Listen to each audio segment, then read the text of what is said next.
the email ended up in the spam folder. So I think a lot of people were asking me where it is. I'm not sure. In fact, yeah, Latham told me the same thing. Mm-hmm. Well, not much we can do about this. Yeah, that's okay. I'm just wondering why that is. I can't tell. Different people have different, if you wish, triggers for their spam. Yeah. I think it's been more restrictive, the spam folder recently. I'm not sure why. Is that the Gmail experience? No, once in a while, people usually change the criteria and then something happens and then you tell them and then they retune them. And that's at least my experience locally. Okay, good.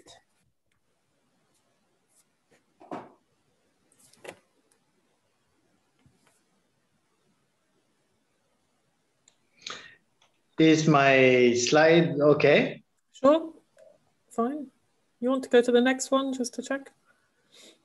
Yeah. Yeah. Okay, good. They look good.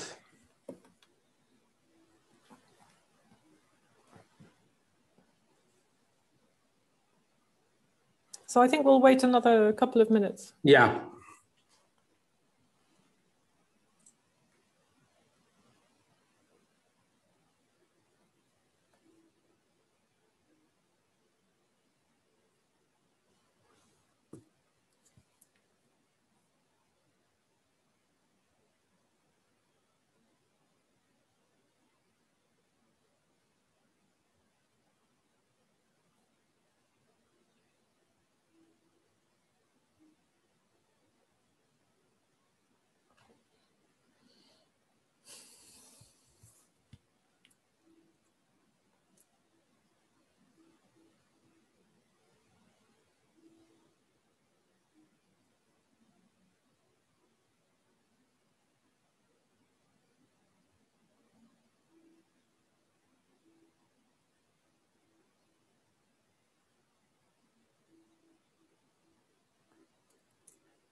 So yes, if you agree, I think we should go ahead. Or you want to wait a few more minutes?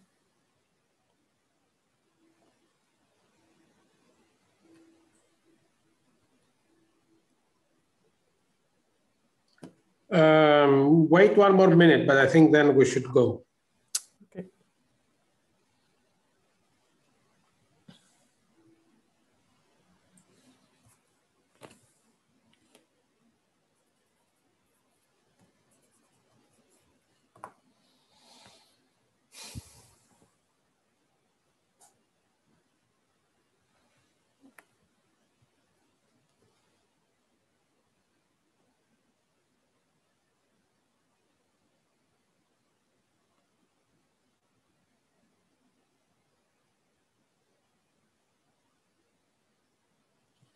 Okay, I suggest that we start our next session. So welcome back, everyone. I hope you had a good tea or coffee. So our next speaker is Eric Chassande Mottin from APC. And so Eric, please, the floor is yours. Thank you, Danielle. Thank you to the organizer for the invitation. As a member of the LIGO Virgo collaboration, what I will do now is to do a review, an overview of recent results related to the last science run O3. So Here is a timeline, a bit of context to start. The LIGO and Virgo detector have done 3 science runs so far since 2015. And those are labeled O1, O2, and O3. And you see this in this graph. You see that the Virgo detector started to take data in 2017 together with LIGO. LIGO was operating alone earlier. And what we'll be discussing today is the first part of the, therefore, the science run O3, which lasted 6 months. And you see that I mentioned numbers of days here. Those refer to the amounts of days where 3 detectors have been working. So this boils down to 80 days. There are more days depending on whether you consider also networks formed by pairs of detectors only. And well, this data has been analyzed in a number of ways. And for what concerns compact binaries, this has led to the publication of the GWTC2 catalog, which I will discuss in this talk. But before we go on, what detector are we talking of? We are talking about those 3 detectors. So LIGO Hanford, LIGO Livingston, and Virgo in Italy. There is, you may know that there is a smaller detector in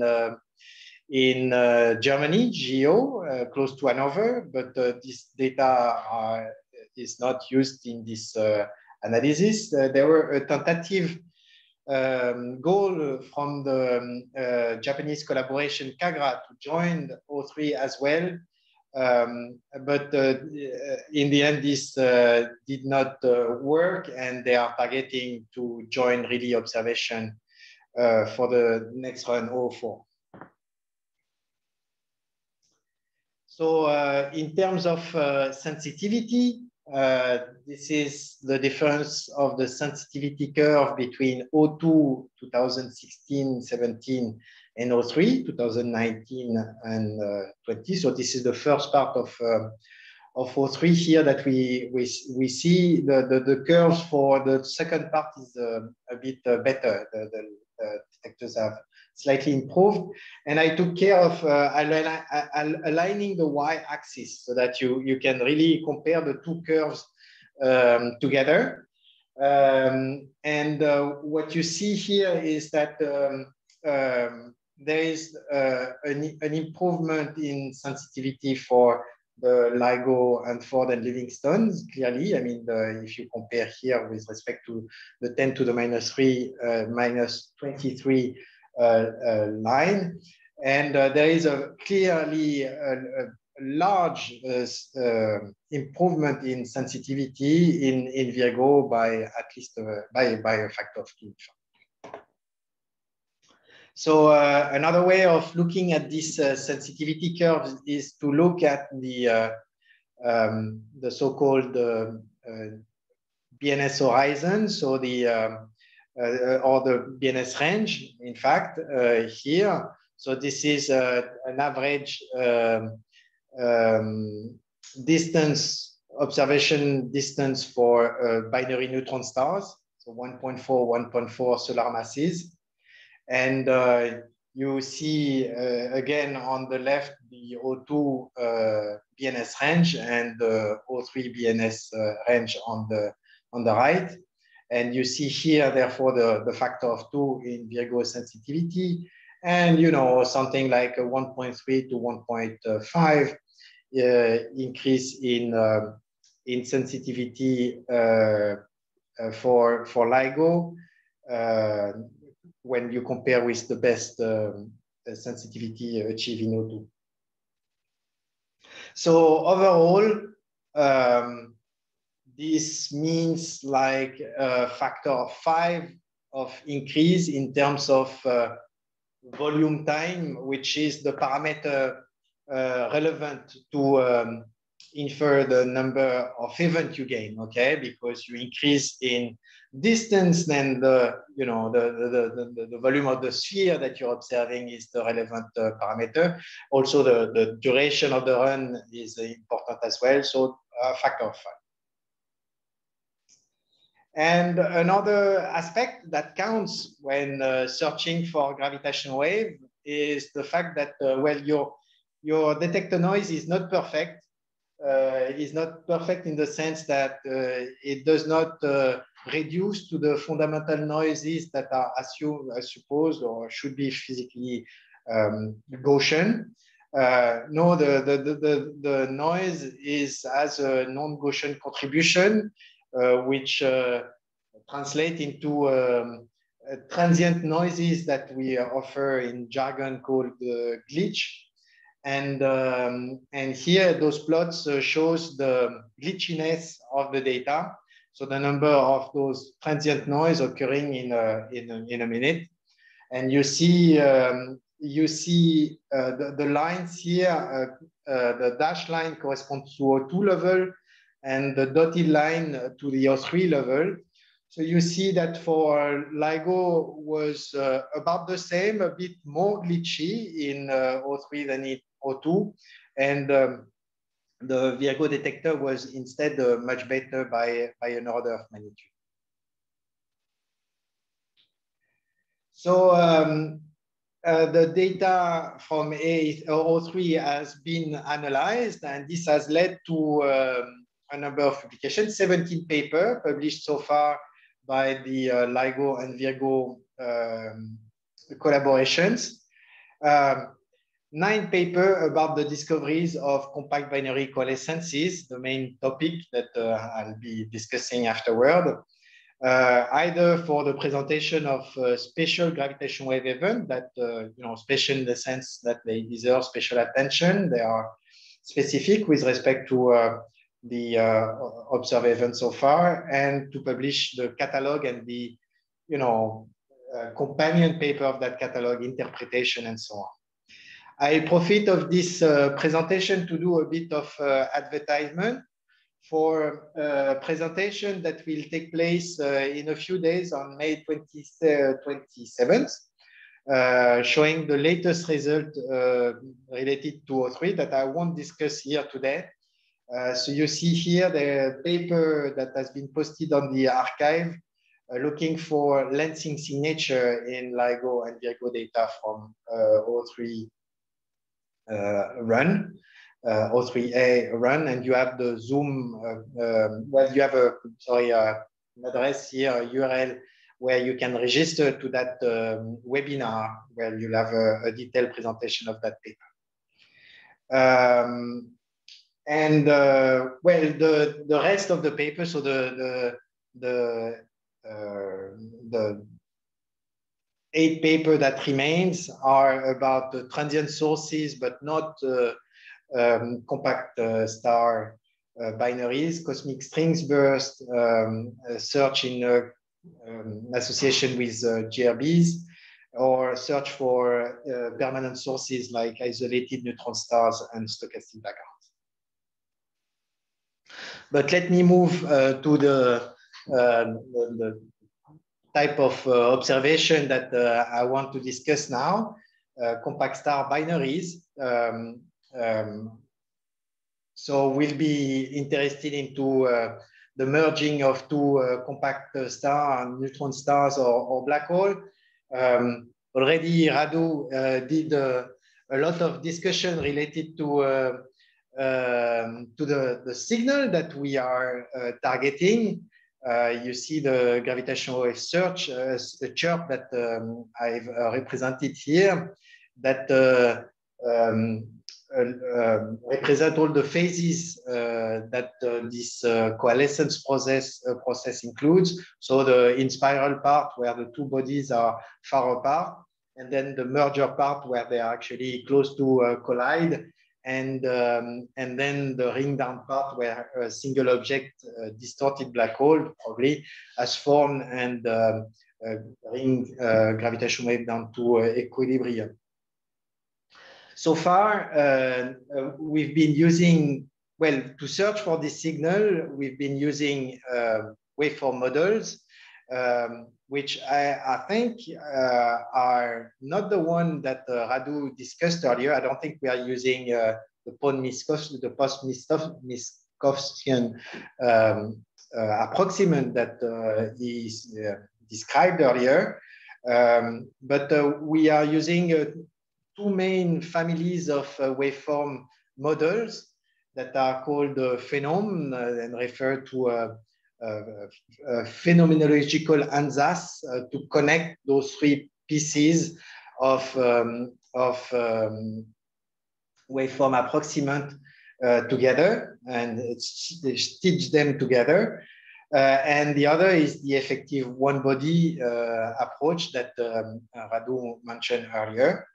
And there is a new types of waveform that we've been using in during O3, which is specific to a small fraction of the parameter space, namely the large masses or the large mass ratios, or the small mass ratio, depending on how you define the Q. So asymmetric binaries, and which are based on basically example of simulation of coming from numerical relativity, so resolution of Einstein's equation on a supercomputer, but then with coupled with an extrapolation scheme that allows to extrapolate in between those examples. So those are very short waveforms. And what we do is that, well, we use those waveform models to search for the data and also to estimate the properties, the physical properties of the binaries. So those parameters, astrophysical parameters, are the component masses, the component spins, and the distance of the binary, its redshift, and other geometrical parameters that relate to the position of the binary in the sky, its orientation, and so on. So here is where we were before O3 started. So this is the GWTC1 catalog. It has 11 detection in it. You see 1 binary neutron stars and 10 binary black holes in blue. And this is where we are now in O3 with O3a.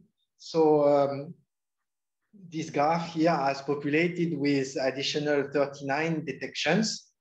You see primarily binary black holes, and but there are a few here. There is another binary neutron star, and there is a binary. There is a new type of object, a binary black hole neutron star, or at least we believe should be. But I won't discuss this source in detail. What I want to stress here is that you see that, of course, by having all those objects, you can start doing statistical population studies. And in particular, one particular interesting point with respect to this is what is going to fall into those two stripes that have evidence here, which are expected to be somewhat forbidden areas in mass.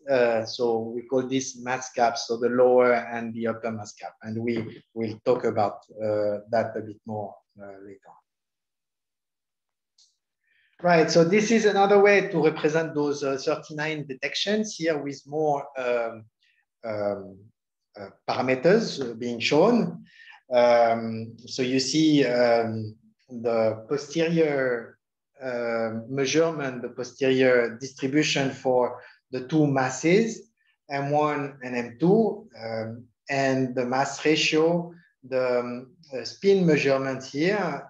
So it's a measurement of the spin with respect to the parallel to the angular momentum, the orbital angular momentum. and the distance of the luminosity distance of the source. And you see that we are labeling the name of those detection by now the dates plus some more digits here, which makes all these names very difficult to pronounce, which are related to the actual time of the event. We need this because there are, as you can see here, events that occur in the same day. So this plot is interesting because it shows the same thing again, those 39 detection, but in the mass plane. So here we have the total mass in x-axis and the mass ratio, so M2 over M1 in the y-axis. So in this part of the plot here, what we are looking at are binary black holes. With the definition we are following here, that the two component masses are over 3 solar masses. Here in this part here, we are dealing with binary neutron stars under the definition that both masses of the objects are below 3 solar masses. And here we see in between objects where one of the two is higher than 3. So M1 is higher than 3, but the other is lower than 3. And you see in color, there are a number of interesting events. So here you see the binary neutron star that I won't discuss much today. And you see that we have here events that happen in between. So those are sources that we did not observe earlier in O1. And I will focus on one of those objects, which is particularly interesting and fascinating, this 1908-14. Another object that I will discuss now into more detail is this very large object here, 1905-21, which is the heaviest binary we ever observed. So this is what I wanted to say. So let's go and explain those two special events before discussing the catalog as a whole. But before we do this, a bit of primer on black hole formation. You see here a sketch of what we expected or what we expect the mass of black holes to be, at least for stellar mass black holes. We expect to have to see a gap between neutron stars and black holes at lower masses, and then to have a distribution of black holes which sort of scale with the power law. And then there is we expect another gap here that would occur due to pair instability phenomenon. So here, even there are two related but different processes. There is the so-called pulsational pair instability supernovae and the pair instability supernovae. So, well, both of those things, even they are different in nature, they are all related to the fact that when for very large and very massive stars, at the star interior, you reach an energy where pairs develop, pairs of electron-positron develop, and this results in a drop in pressure that that normally sustains gravity, and therefore the star becomes unstable. And in the pair instability supernovae, so the more drastic effect in a sense, this results into a runaway thermonuclear explosion, which basically disrupt and completely blow the star away. This result into, it's no black holes result of this supernovae. And therefore you have you have a gap here forming.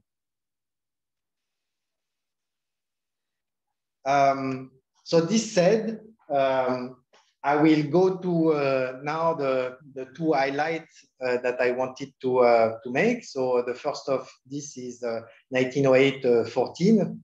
So what is this event? So you see here on the right here the signal that has been observed very clearly with LIGO Livingston. You see clearly the chirp track in the time frequency domain. It is less clear in Hanford, and you basically see nothing, but there is some signal in Virgo at the marginal level. So you can take this signal and infer the parameter of that source, and this is what you get here. So you get a very asymmetric star binary, which is a candidate for being a neutron star black hole binary.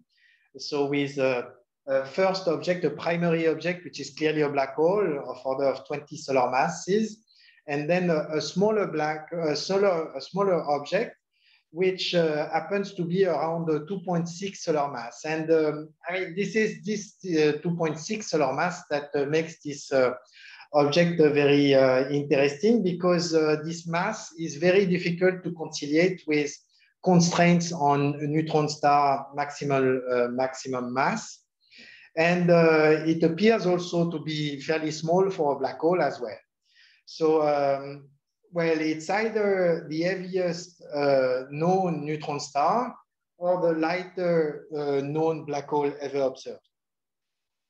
So you see here in comparison in this graph that the only object we have in this mass range here is either a black hole candidate that have been detected through electromagnetic observation, or also the remnant, so the object that results from the merger of GW17 0817 that is also in this range. So it's an interesting object, and this raises a question, and you will see it's difficult to put it together with the rest of the event, as I will discuss later. It's difficult to conclude as well on the nature of this small object, because, well, despite the fact we had a sky map that was very well concentrated, and they were produced fairly rapidly. So there were electromagnetic observation, follow-up observation of that object. No electromagnetic or no neutrino counterpart has been found. So you cannot conclude on the, this object being a baryonic object. And also the signal there, in this analyzing the signal, we didn't find any signature of tidal deformability for this one. So let me switch to the other special event I wanted to highlight. So 1905-21. So this object here is the most massive binary we ever observed.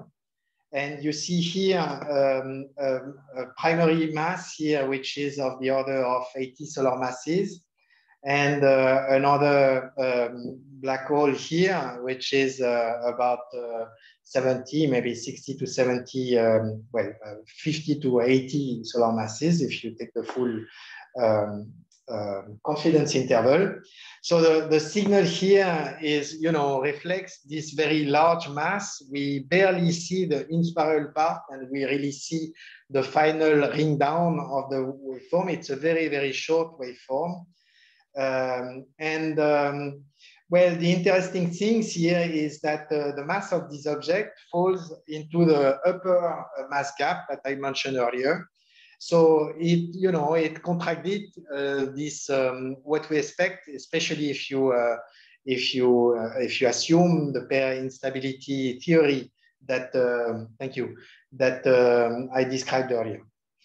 Another very interesting point about this object here is the fact that the red nut of this object is of the order of 160 solar masses, and is therefore in the range of black hole that is above 100 solar mass, which is called intermediate mass black hole, which is believed to be sort of the missing link between the stellar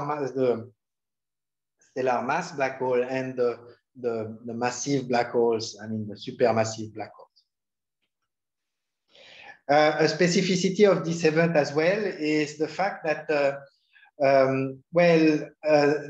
there is a signature of relativistic spin precession. So if you assume that the binary here has two black holes with spins that are misaligned with respect to the orbital momentum, then you are led to a relativistic effects due to spin coupling, spin orbit coupling, which results into the precession of the orbital planes, and therefore funny effects like the one that we see here in the amplitude of the waveform that we see in orange here. And this is quantified by the parameter Kp, which basically measures the component of the spins that are in plane with respect to the that are orthogonal to the normal. And if you measure this parameter Kp here, you see clearly an evidence for a component here that would lead to precession. So I move on to the general description of the catalog. Here, because we have now 50 objects, we can do statistics. Contrarily to what we concluded with the GWTC1 object, we are now observing black holes in the higher end of above 45 solar masses. And therefore, the model we were using earlier to describe that population, which is the truncated power law here, which is here, is now disfavored because it's not able to fit those very high massive black holes that we have observed. And here, the real thing here is that we are challenging, in a sense, the theory of pair instability. I mean, this creates really questions whether this should be revised. One other interesting thing is that there is a feature here, a sort of accumulation of objects about 35 solar masses. Is this a break? Is this a peak? It's not, we are not able to decide yet. This model here is the preferred, but this one, you know, is not very, is also a pretty good fit to the data. One important thing here that I'd like to note is that the fact that we have those features here, like you know, some kind of break with respect to the scale invariance of the background distribution, it could be used for cosmology. You probably know that what we are measuring is a redshifted mass with respect to the source frame mass. And therefore, we have a measurement of the luminosity distance, but also of this redshifted mass. And therefore, if you have some mass scale that would be given by this accumulation point, for instance, you can infer the redshift and do cosmology this way. This is very interesting because so far we needed some electromagnetic counterpart to do this. And therefore, by doing this, maybe by fitting those population together with the cosmological parameter, you can do cosmology with dark sirens, so binary black holes. We don't need electromagnetic counterpart anymore. And this is a work that our group here at APC has been doing with Simone Mastrogiovanni, who is connected, and Daniel and Constantin Leider. There is another interesting point here that I'd like to mention is the fact that we see here a dearth of black holes in the lower mass range with a turnover of 7 solar mass. But this is without 1908, sorry, there is a typo, 14. If you put this event here into the game, you get a totally different result. It's very difficult to include this event together with the rest. It appears really like an outlier. It's really difficult to fit this with a single model. So the bottom line, the punchline here is that we have an evidence that the black holes we've been observing are coming from multiple channels. If I may, I think I've gone over my time. If I can have one more minute. Another 3 minutes, I'll be able to conclude. Okay. Well, so I will skip these slides, but basically what is doing here is what information you get overall on spins.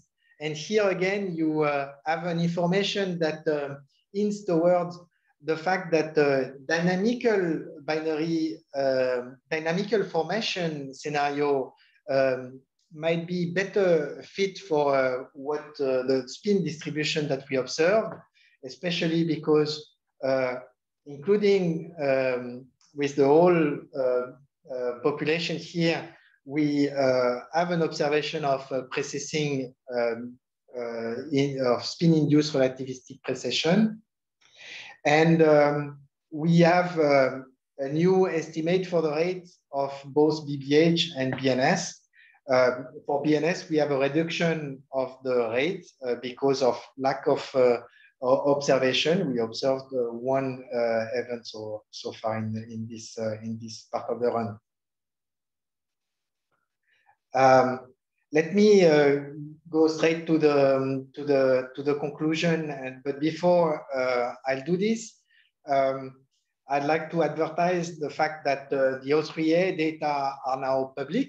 They have been published on April 30th, and you can see here on this website, you can access those data, you can reanalyze the data yourself, and we provide also the tools to do this. And I believe that in the next presentation, you'll have one of the group that are doing those type of reanalysis of what LIGO and Virgo does. And it's very good.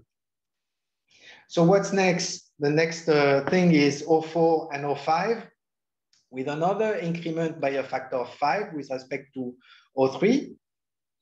And this will therefore include tentatively the Kagra detector, and in the more long term, also the LIGO India detector that is currently under construction. And in even longer run, we are working also on a 3rd generation detector. So the Einstein telescope in Europe and the Cosmic Explorer in the US.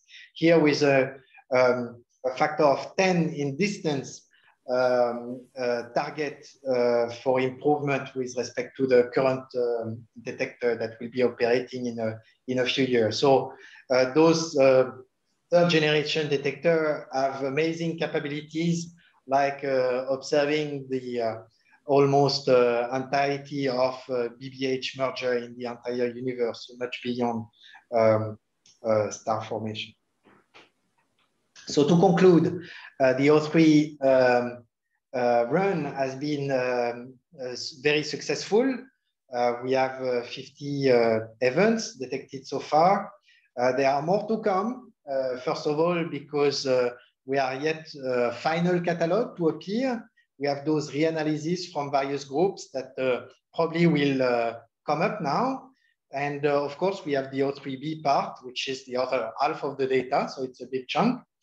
The science, I believe I've summarized. So primarily, I think the interest of this run is about black hole binaries, the indication about the population and formation channels, interesting objects that are,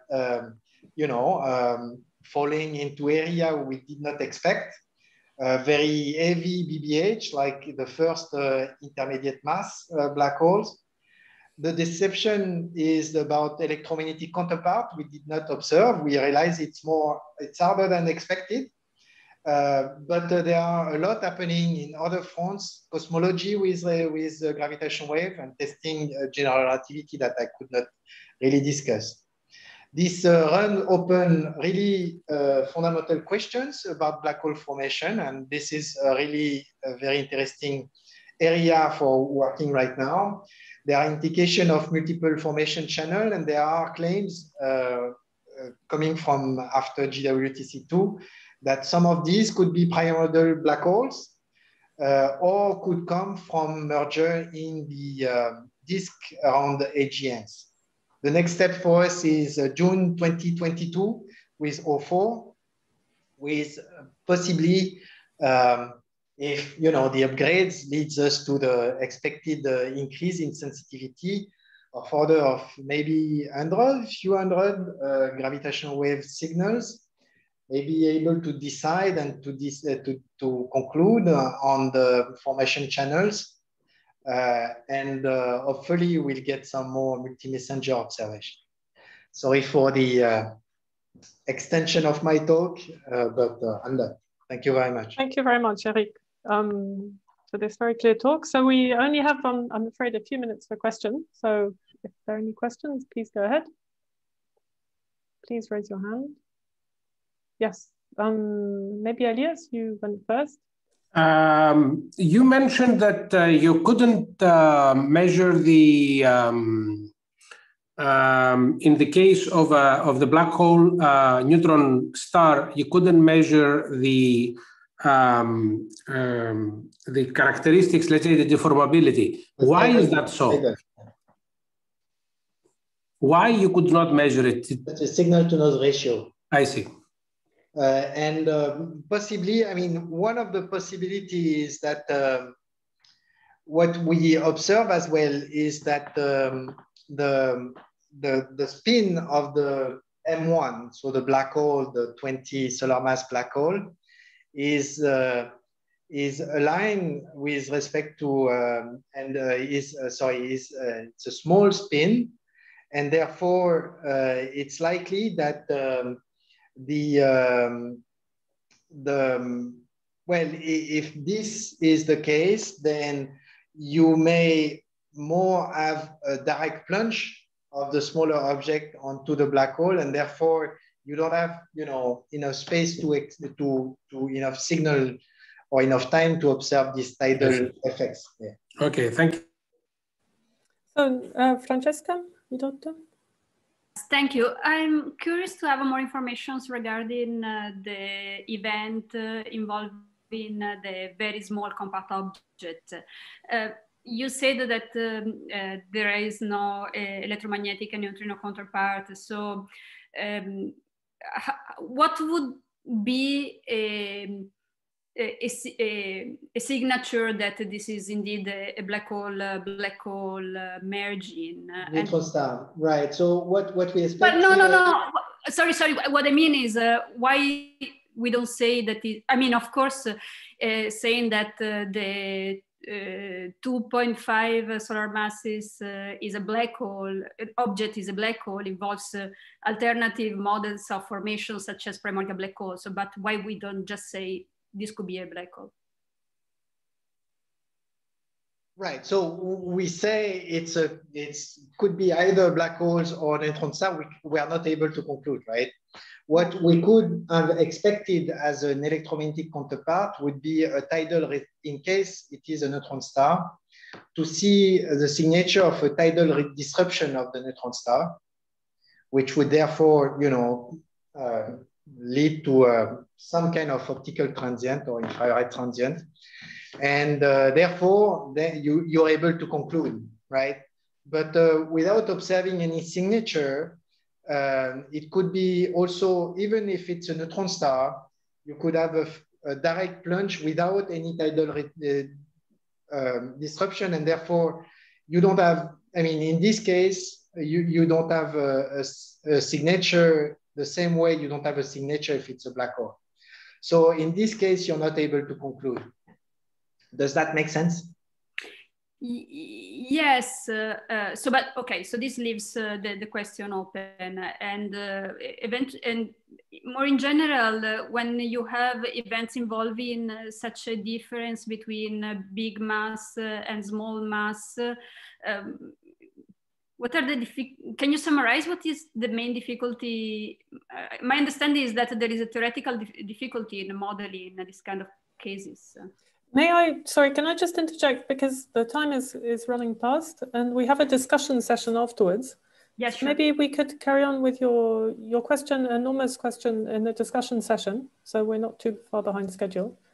So let's thank Eric again for his nice talk. Thank you. Thank you. And if you wouldn't mind, I'm no longer sharing your screen.